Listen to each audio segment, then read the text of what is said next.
gun violence in the city of Albany. We just completed a meeting with all of the members of our gun violence initiative to talk through the strategies that we were using successfully in the past and those strategies that have undergone significant changes because of the COVID-19 pandemic. And not surprisingly, we did identify a number of areas where the types of outreach, the types of interventions, the types of visitation, particularly to people who are out on probation, did not happen because of COVID. That's not pointing the finger at anyone. That is just the reality of what we faced as we were responding to an unprecedented pandemic. And as these offices begin to reopen and to go back to their normal scheduling, we have identified a number of ways that we can very quickly work together to ensure that we are bringing our resources to bear on those individuals who we believe are most likely to either be the victim of gun violence or perpetrate gun violence. We heard from our partners in probation. We heard from our partners at the at the U.S. Attorney's Office, as well as from the sheriff. And we believe that with the work that we are going to be doing, we are going to ensure that we are coordinating and focusing our attention on those individuals who are committing this violence and the groups that they are affiliated with. And that is what this initiative is all about. We had representation from the national GVI on this call, which gives us a pretty good look at what is happening in other jurisdictions, not only in New York State, but across the country.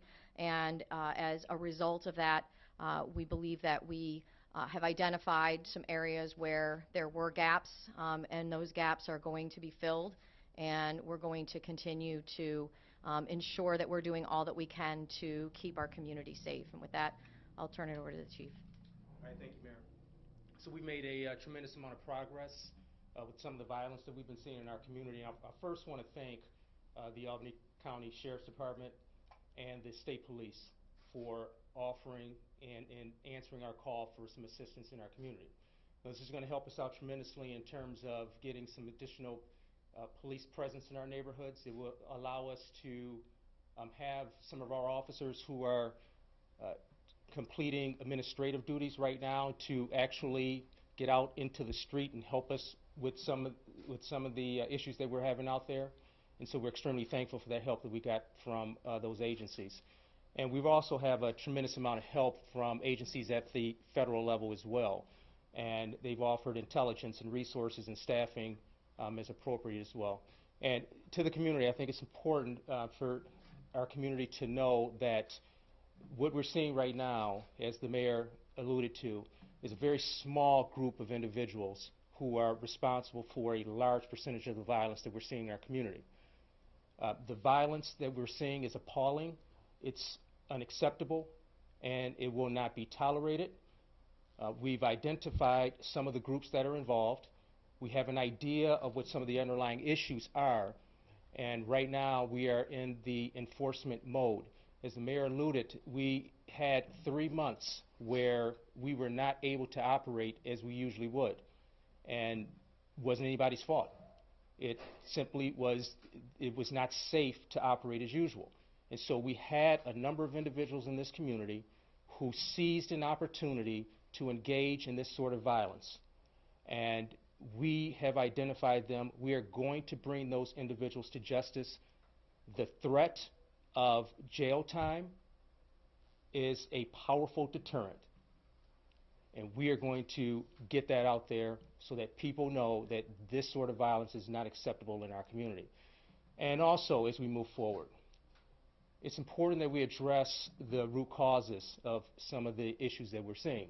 And the mayor talked about some of the partners that we have that are helping us with that piece of it. But it's also important that we engage with the members of this community. And over the weeks and months to come, we will be having some engagements with members of our faith-based community in this community, members from neighborhood associations, and other engaged people from this community.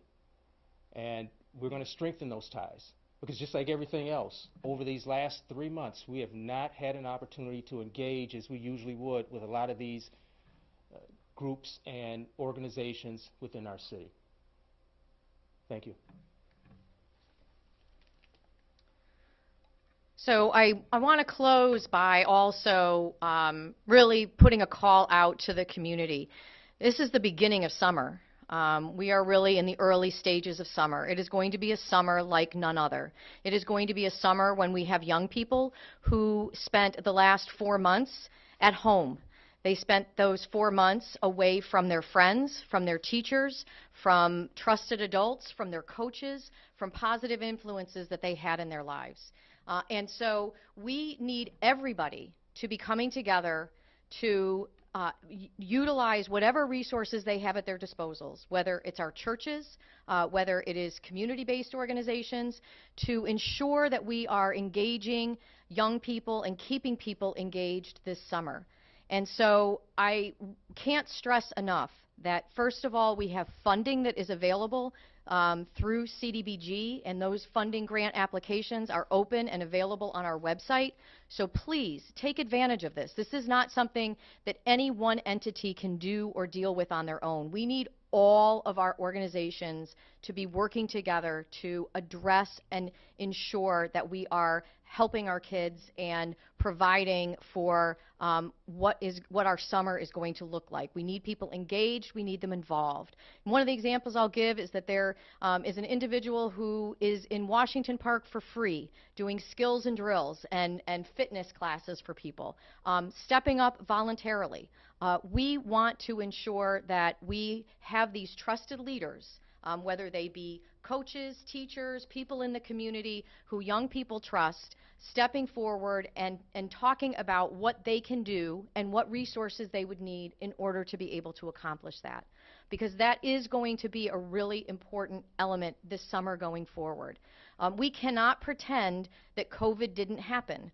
We cannot pretend that we didn't just go through 4 months where many elements of our criminal justice system shut down, including our courts, and many elements of our social services system shut down, and our school systems shut down. That has an impact. That has an impact particularly for the most vulnerable people in our community. And so all of us need to step forward. It's not about pointing the finger. It's not about playing a blame game. It's not about laying everything at the feet of the police department when things go wrong. We, as a community, have to come together. Prevention works. We know it works. And we're going to be doing everything on our part from the city resources that we have in these very trying fiscal circumstances to do all that we can. But I'm going to be very clear. We cannot do it alone. And we need our churches, we need our leaders, we need our community-based organizations to partner with us. We know they want to. We know it's challenging. We know that there are rules out there around safety that make it challenging and difficult. But I also want to be clear. We have resources. And we want to bring those resources to those organizations that are in the best position to be able to help us to ensure that we have a productive, active, healthy, fun, safe summer here in the city of Albany. We're happy to